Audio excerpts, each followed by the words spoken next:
Shalom and good day all, this is Tehillim29, back again for another indie comic review, and in this indie comic review, I'll be covering Ninja Funk issue 3, which is on the left hand side, and issue 4 on the right hand side.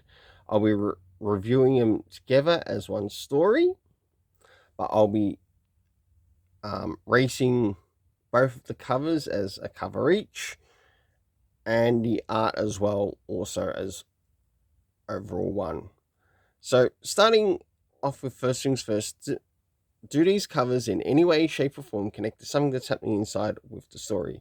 For the first cover, a big yes. And that's on the left-hand side there, as it actually connects to one of the characters that we meet in the series.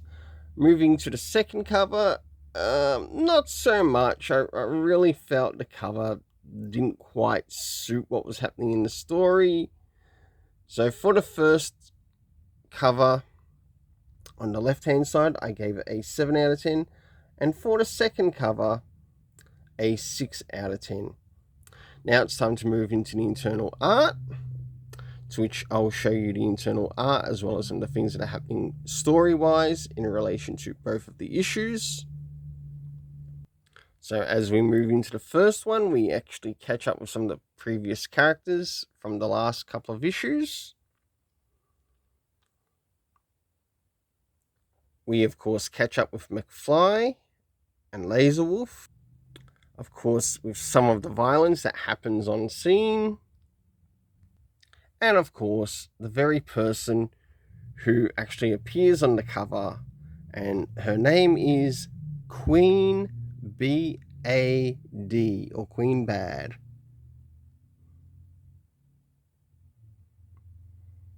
So as we move into the next issue, we get to see what happens with the group that make up the Ninja Funk.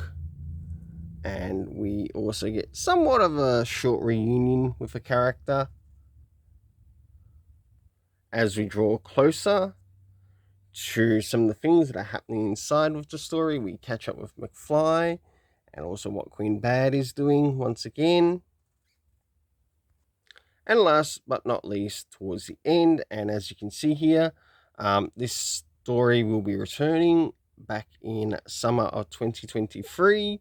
So we won't get to see more of this until probably towards maybe, I think, mid-year, if I'm reading that correctly, seeing that I live in Australia. But my summer here would be at the end.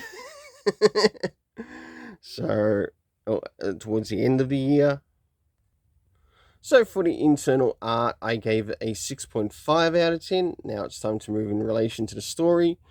Did we get anything in relation to time, considering that this is a new series and there's sort of like no real need to put in comic references? So the answer is no.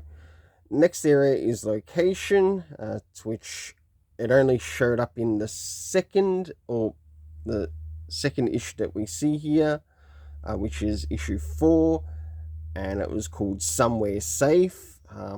Wasn't really super clear as to where that Somewhere Safe was.